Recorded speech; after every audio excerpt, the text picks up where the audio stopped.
All right, yeah, Salaki, my video cut off, man. Satan likes to mess with my stuff all the time when I make lessons, man. That's why my internet will stop working. But as I was saying, well, I was trying to pull out the precept of Revelation where it talks about the elect overcoming this world, Esau and all that, and this wickedness. That the Lord, Yahushua, he said that whosoever will overcome, I will give power to rule over the nations with the rod of iron. But I stumbled upon Isaiah, the 41st chapter, and I'm going to start at verse 1. It says, "Keep silence before me, O islands, and let the people renew their strength. Let them come near, then let them speak. Let us come near together to judgment." It says, "For who hath raised up the righteous man from the east, called him to his foot, and gave the nations before him," meaning to, rule over, and have made him rule over kings. It says, "He gave them as the dust to his sword, and as driven stubble to his bow." It says, "He pursued them and passed safely, even by the way that he had not gone with his feet. Who have wrought and done it, calling the generations from the beginning, I, the Lord Yahweh, the first, and with the last, I am he." Now, I verified with a brother real quick before I brought it out, because it's just a precept. The brother made a good notion. He said that the Lord Yahweh can use whoever he chooses, for these particular offices or, lots. The Lord can do whatever he wants. And so we know that the Lord chose Israel, man, to be the one to rule over the nations. Ultimately starting with Yahushua and the elect, because they are co-heirs with Yahushua, they're going to rule over the nations. All right? So let me get that to prove in Revelation. All right? This is Revelation 2 in 27. It said, and he's, let me just give you a little bit better context. Revelation 2 and 26 says, "And he that overcometh and keepeth my works unto the end, to him will I give power over the nations." What does that mean? Dominion, rulership. All right? The kings of the Gentiles, which are these other nations, the heathen, they're going to come serving us, man. Don't get me started in those areas of the scriptures, man. This is the truth. All right? We, Israel, are going to have this power. The elect, starting with the elect. All right? It says, "And he that overcometh and keepeth my works unto the end, to him will I give power over the nations, and he shall rule them with a rod of iron." That's, ultimate submission and dominion. Ain't no heathen gonna be alongside with us in the kingdom.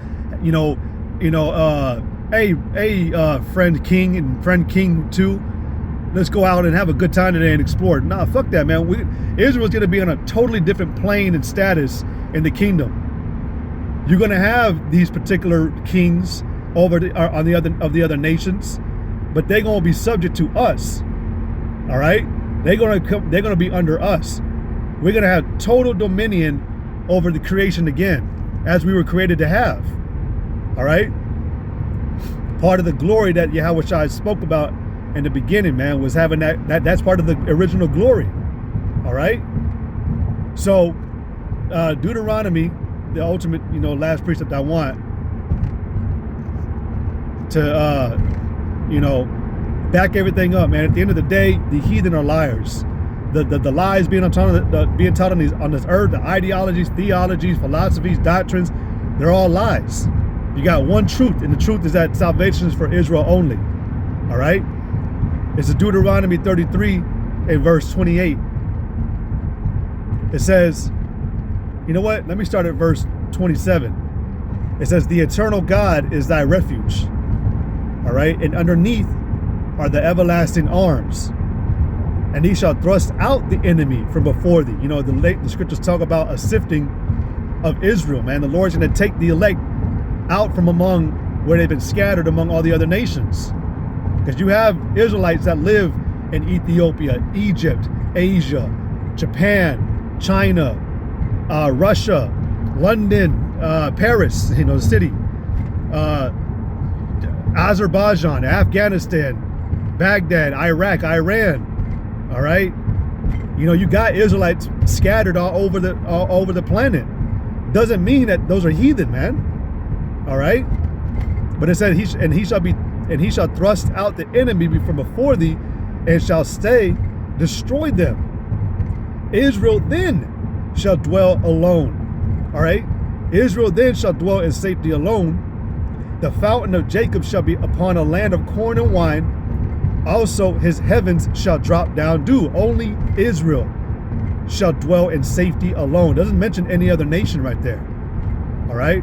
Happy art thou, O Israel, who is like unto thee, O people saved by the Lord Yahweh, the shield of thy help, and who is the sword of thy excellency, and thine enemies, which are the heathen, the Gentiles, the natural Gentiles.